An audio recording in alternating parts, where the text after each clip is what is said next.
This is the ancient site of Jericho.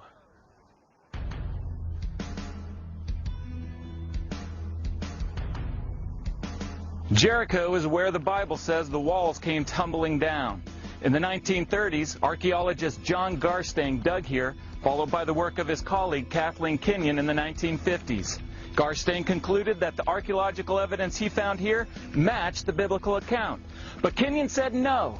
She said that at the time the Bible says the Israelites attacked Jericho, there was neither a city nor even walls here at the time. There's no archaeological evidence in Jericho. The wall is Middle Bronze Age and it has nothing to do with the Late Bronze Age. It has nothing to do with the coming of the Israelites. If you go to Jericho, Joshua fit the battle of Jericho and the walls came tumbling down. Problem, there's no wall. Who established that dating for Jericho, was it? Kathleen Kenyon, who excavated there. Okay. What you have to do is look at the evidence, analyze the evidence, and come to your conclusion based on the evidence, not what an authority figure says, not what the majority opinion is. You have to just put that out of your mind and just look at the evidence and come to your conclusion based on what the evidence tells you. So is the story of the walls falling down at Jericho history or myth? See for yourselves here on Expedition Bible.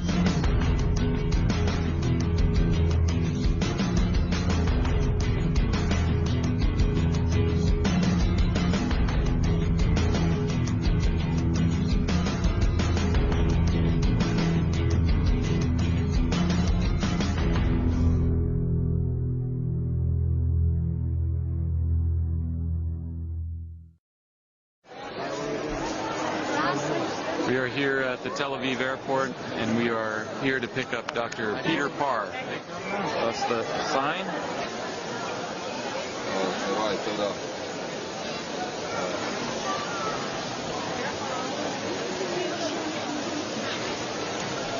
Professor Peter Parr agreed to help us better understand Jericho by returning to the site he helped excavate over 50 years earlier. My name is Peter Parr. 50 years ago I worked with Kathleen Kenyon on the Jericho excavations. She was someone I admired and she was my boss. But we got on well. So we're here at the airport in Tel Aviv. We're picking up Dr. Bryant Wood. Also joining us is Dr. Bryant Wood, who is in the process of publishing his analysis of the pottery from both Garstang and Kenyon's digs at Jericho. I completed my doctoral studies, and the subject of my dissertation was Canaanite pottery of the Late Bronze Age. Well, you might say, that sounds pretty boring. What would Canaanite pottery of the Late Bronze Age have to do with the Bible? Well, it turns out that we have to use pottery for dating, and dating is crucial for correlating what you're finding in an archaeological excavation with history. These two archaeologists, Dr. Parr and Dr. Wood, come from radically different viewpoints.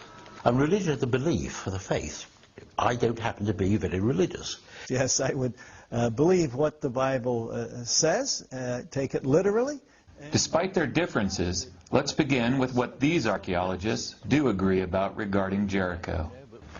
So really among scholars there isn't any debate on that this actually is the site of Jericho. No. Well, there's no question but what this is Jericho. Nobody disputes that at all. So this is the site that the Bible is telling us about. I don't think there's any, no one as far as I know has ever argued that this is not biblical Jericho. The thing to understand about Jericho is that it is a tell. Behind me here is what archaeologists today call a tell. Today, through excavation, they know this is where people lived, this is where ancient cities were. So, I mean, to help us understand a tell, I mean, could you kind of look at it as a cake? A layer cake. A layered cake. Yes, many, many layers. I think of a nice jam sponge cake that my wife makes. Very nice. So we are making a cake to better understand a tell, and just like a tell, a cake is made up of different layers. And a city would be abandoned or destroyed, and then they would come onto the ruins and they would build another city over the top, and then another one over a long period of time. Different cities would be built on top of each other until you have these unnatural looking hills like this, today called a tell. This is an example of one that has never been excavated. And when you begin to dig into this tell, you go down through it layer by layer as you get down to the earlier and earlier and earlier cultures. Just as we can now cut open our cake to expose the inner structure of our cake, so archaeologists dig into a tell to expose the inner structure of the layer system within a tell. That's a very good description, except archaeology is not a piece of cake. It's a lot of hard work.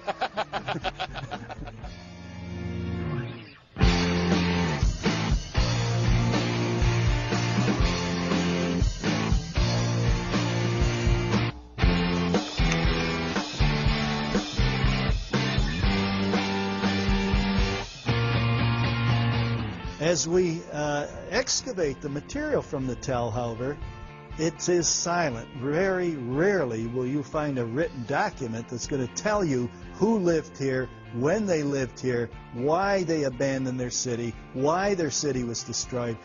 Archaeologists can't answer that sort of question. We see what's happened, but the why it happened is sometimes very difficult. So you have to depend on written text, historical records, to interpret what you're digging up in that tell.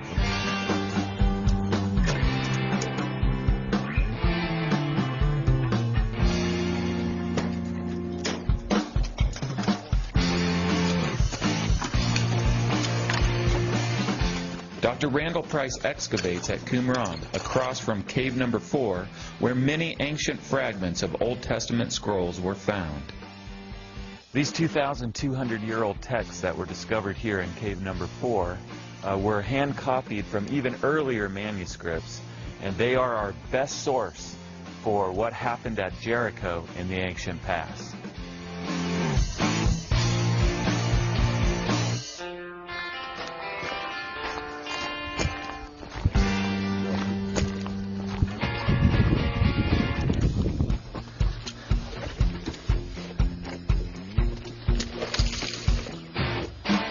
So this is cave number 4. This is cave number 4. Yeah, right out of this very section came sections of the book of Joshua, the sections we have from Qumran. And so how important do you think it is to use the biblical text and the archaeology that's been done at Jericho to interpret what's been found there? Well, it's extremely important because, one, it's an historical document. Really, the only ancient text that you have to work with for here is the biblical text, right? Biblical text, yes, yes. We have no other references to Jericho outside the Bible. And no other Old Testament book has more historical information about Jericho than the book of Joshua. In regards to Jericho, it is important for us to understand that the book of Joshua is our only voice from the ancient past that speaks of what happened there over 3,000 years ago. The Bible's an ancient text, and the book of Joshua is an ancient text, and so we know the story in the book of Joshua is an ancient account. So when the archaeologists excavated at Jericho, did they find evidence that matched that text or not? In 1907, a German team began the first major excavation work at Jericho. They were able to trace around the outside perimeter of the tell the lower retaining wall that holds in place the earthen embankment around the tell. This short section of stone wall can still be seen at Tell Jericho today. But what was the purpose of a retaining wall like this one? When I pour this bucket of dirt out, it spreads out across a flat ground. However, if I make a circle of stones and I pour the bucket of dirt into it, then the dirt is retained by the stone wall surrounding it. This is the stone retaining wall which held in place the earthen embankment that surrounded the city, and on top of the stone retaining wall was the mud brick wall. On top of this stone foundational retaining wall, There was another wall, the city wall, which was made out of mud bricks. The three teams that dug Jericho were the German team from 1907 to 1909, John Garstang in the 1930s and Kathleen Kenyon in the 1950s. Using the excavation reports from these three digs, we were able to reconstruct what the city of Jericho would have looked like in the time of Joshua.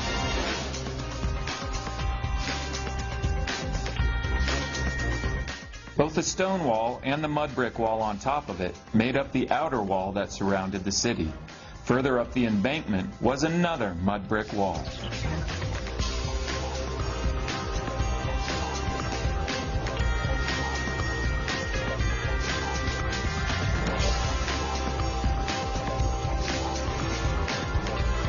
And so as the Israelites were marching on the outside here where we are, this is what they were looking at.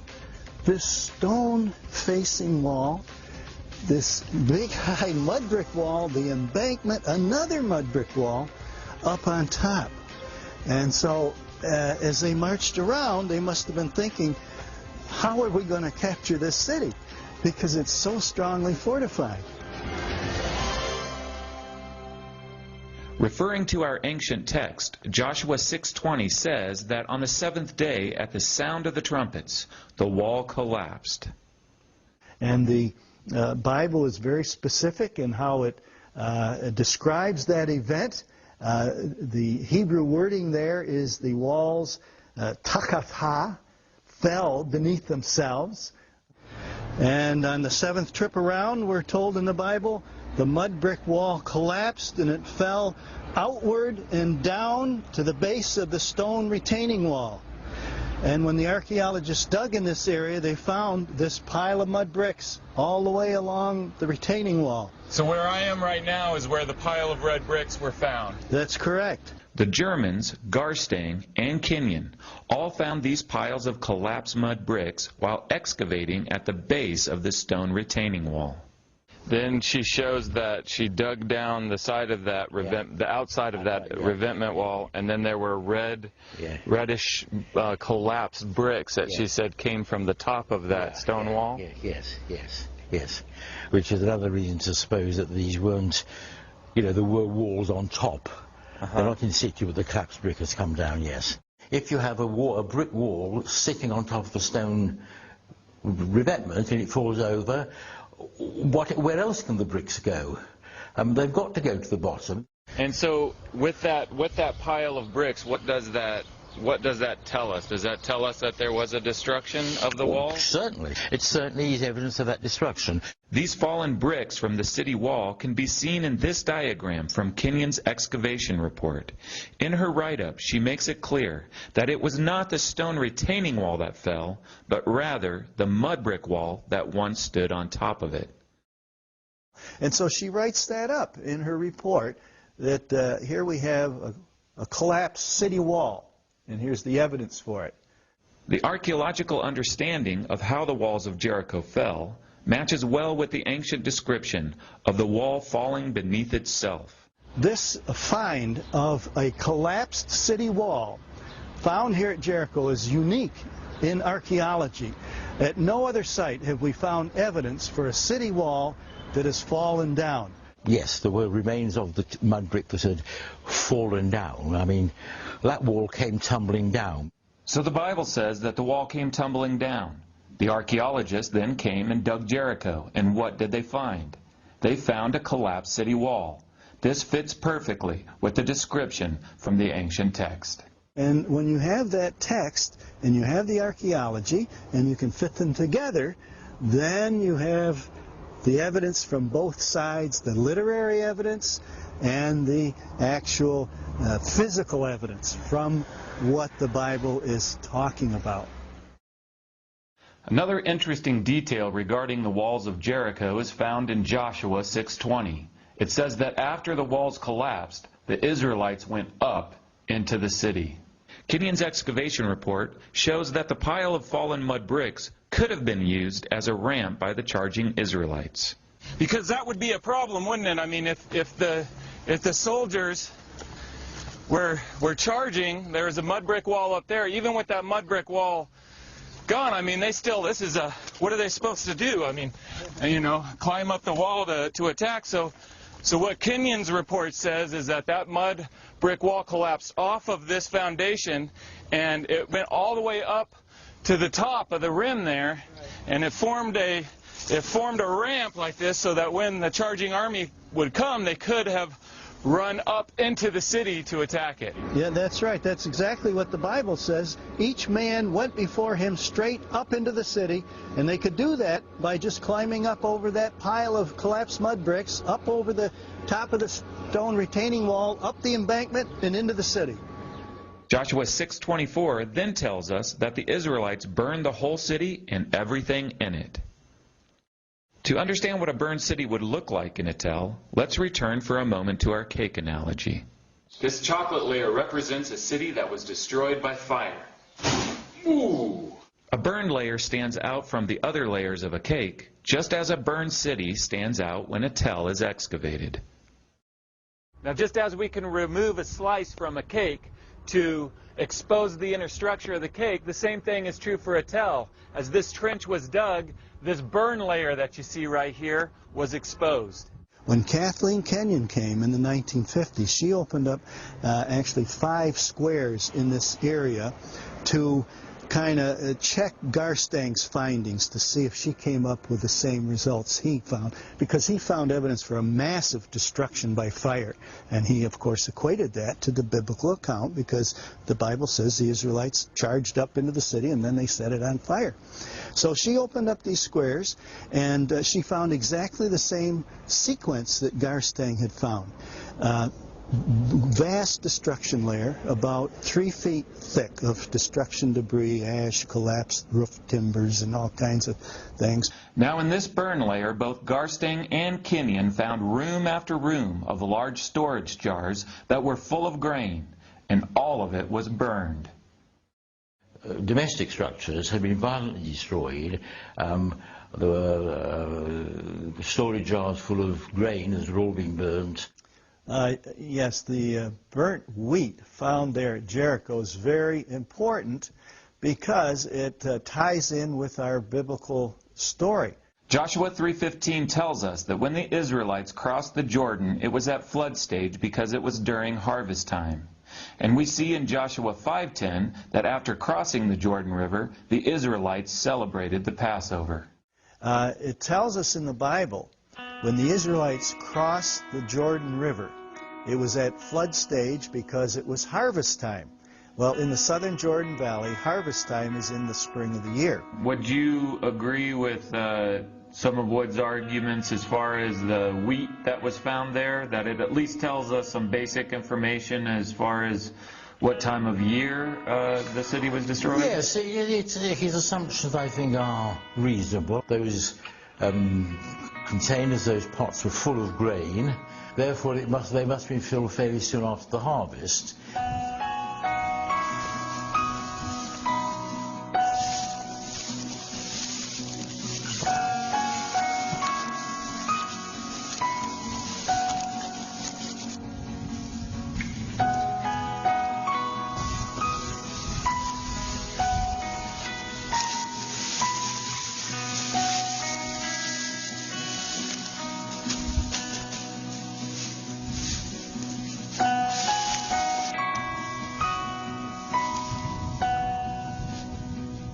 We know that the Israelites came into the land and attacked Jericho in the spring of the year after Passover.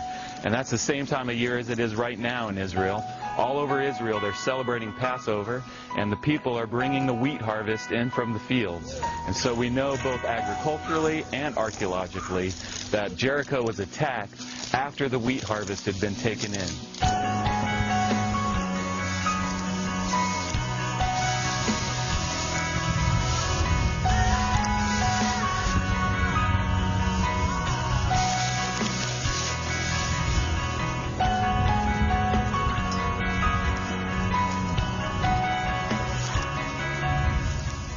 Now this is a very unusual find because grain was valuable. Why would you leave it to be burned up? Joshua 6:18 tells us that while destroying Jericho, the Israelites were commanded to keep away from the devoted things. Just the very fact that the grain was left to be destroyed in the fire tells us also that the Israelites obeyed God's command not to plunder the city. They're simply to offer up Jericho as an offering to the Lord as the first fruits of the promised land.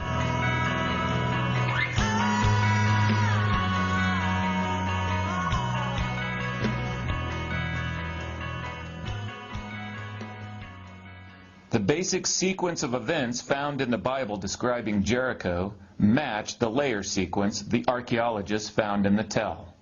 And in fact, Kathleen Kenyon introduced what we call the stratigraphic method of excavation here at Jericho, where you just peel down the layers, layer by layer, and you, in particular, analyze the vertical sides of the trench or the square that you're digging, and you draw it, you photograph it, because in the vertical trench you have a sequence of the events that have taken place as they're preserved in the earth layers. And she said the evidence here shows that the walls collapsed first, the earthquake happened first, and then the fire happened. That's exactly what the Bible says. The walls came down as the Israelites were marching around that seventh day. They went up into the city, then they set it on fire. Earthquake, fire. And she said, that's the sequence I have found here. In Joshua 6:26, Joshua said, "Cursed before the Lord is the man who undertakes to rebuild this city Jericho." On top of that destruction was this erosional layer. After the destruction, you get material rolling down the hillside. And we can account that to the fact that the city was abandoned for some period of time. And then a period when Jericho was not settled. It was abandoned, it was deserted. If you recall in the biblical story, Joshua pronounced a curse on Jericho. On anybody that would rebuild a city, there would be a curse on that person. The ancient text tells us that the walls collapsed, that the city was burned and afterwards laid abandoned. When archaeologists dug at Jericho, they found that the wall had collapsed. The city had been burned, and it had lain abandoned for quite some time. That's the sequence in the Bible. That's the sequence Kathleen Kenyon discovered in her excavations. So if the archaeological evidence found here matches so well with the biblical account, then what's the problem? Why is there such a debate among scholars today about this site of Jericho? This obvious destruction of the city, which evidence Garstang found, evidence Kenyon found, the debate is over the date of that. So does the Bible in fact give us a date for the time of Joshua's destruction of Jericho? According to biblical chronology, the conquest happened around 1400 BC. Yeah, I mean, we have 1 Kings 6, which talks about in the 4th year of Solomon's reign, and that's about 967 BC. It says it was 480 years after the time of the conquest by Joshua, the entrance into the land. So if you add those numbers together, you come to what we would consider an early date, around 1446 BC. So 1446, and then you got to take the 40 years out for the wandering in the wilderness, and so you come to around 1406? Yeah, for the time of Joshua's conquest. Historically, we know that Solomon began building the temple in 966 BC. 1 Kings 6:1 tells us that this was 480 years after the Israelites had come out of Egypt. When we add 480 to 966, we come to 1446 BC. And since we know that the Israelites wandered the desert for 40 years, we have to subtract that from 1446 BC, bringing us to 1406, the biblical date for the conquest. After analyzing the pottery, Garstang dated the destruction of Jericho to around 1400 BC in agreement with the Bible. But Kenyon disagreed, dating the city's destruction 150 years earlier to around 1550 BC. So the debate is over when the city was destroyed. The Bible says it was around 1400 BC. Kathleen Kenyon said it was around 1550 BC. This 150-year discrepancy has huge implications. It would mean that when the Israelites came into the land of Canaan, there would have been no city of Jericho for them to destroy. It would also mean that the writers of the biblical account would have fabricated the story of Joshua and the great battle of Jericho. She claimed quite clearly, on the basis of the pottery, dated to about 1550. I'm just saying John Garstang had it right, Kathleen Kenyon had it wrong. When you look over at the bulk over here and you see this rim of this pot, are you looking at that and seeing pottery from the time of Joshua? Yes, absolutely. Yes, those storage jars are late Bronze 1, the same thing that Garstang had found, and that carries over to all the other pots, cooking pots, storage jars, and bowls, and so on. Yes. So what is the deal with pottery anyway? And how is it used to date the events in a tell? Well, think of it this way. Just like cars change in style over time, so did ancient pottery. So when archaeologists study pottery they excavate in a layer, they can estimate a date for the event that formed that layer. Pottery from different sites can then be compared with each other. These are called parallels. Yes, in order to make my case for the dating of the destruction of Jericho, I have to show beyond doubt that the pottery in that destruction level dates to the end of the 15th century BC. And the only way I can do that in a credible fashion is to use parallels from other sites where scholars have already said this pottery dates to the end of the 15th century BC. And so it's not my word only. It's the word of all the other scholars who have excavated similar material, came to independent conclusions, and I'm merely using their results and feeding it into my analysis and saying, yes, based on all this information, all this data we have from all these places, I can safely date this destruction to the end of the 15th century BC. Kenyon had dated that destruction 150 years earlier. How could she be so far wrong? She was a very good field archaeologist. But in her dating here, she made a critical error. She based her date on what she didn't find, which is always dangerous, an argument from silence. She, in this destruction layer, did not find a type of imported pottery from Cyprus, which was relatively common in that time period, but it's easily distinguished, easily dated. And so she was looking for that kind of pottery to date her destruction level. She never paid any attention to the local Canaanite pottery, which was there in abundance. That's what Garstang used from his area over to the south, that local Canaanite pottery. He dated it based on that. She didn't pay any attention to that. She was looking for this imported Cypriot ware. She didn't find it. She said, must be nobody was living here. Otherwise there would be Cypriot pottery from the late Bronze 1 period. And so she said it must have been destroyed before. Now, even though Kathleen Kenyon never did find this particular kind of pottery that was imported from Cyprus, John Garstang, who dug before her, did find an imitation of this same kind of Cypriot ware.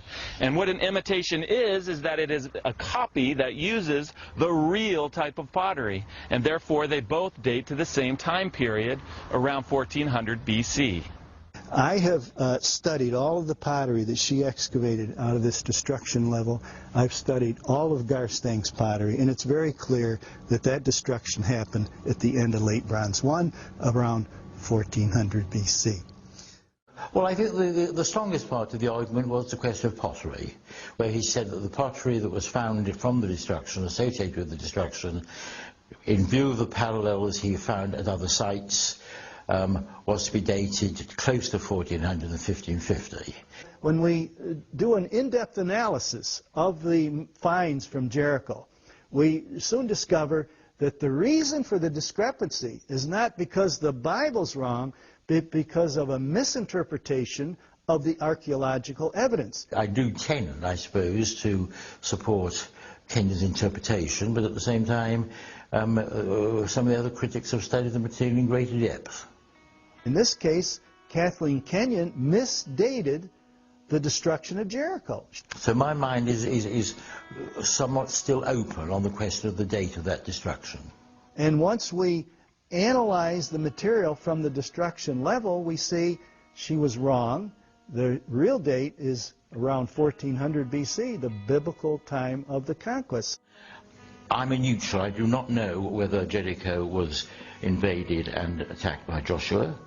I tend to accept that there was a tradition, this is true, there is a tradition, obviously in the Old Testament, and I see no reason to believe that something like that didn't happen. If there is a conflict between an ancient text and modern scholarship, and you had to go with one or the other because they were in opposition to each other, which one would you see as the most reliable source, the modern scholars or the ancient text? Well, I think we have to go with the folks who wrote the text way back in antiquity. They were closer to the events than we are today.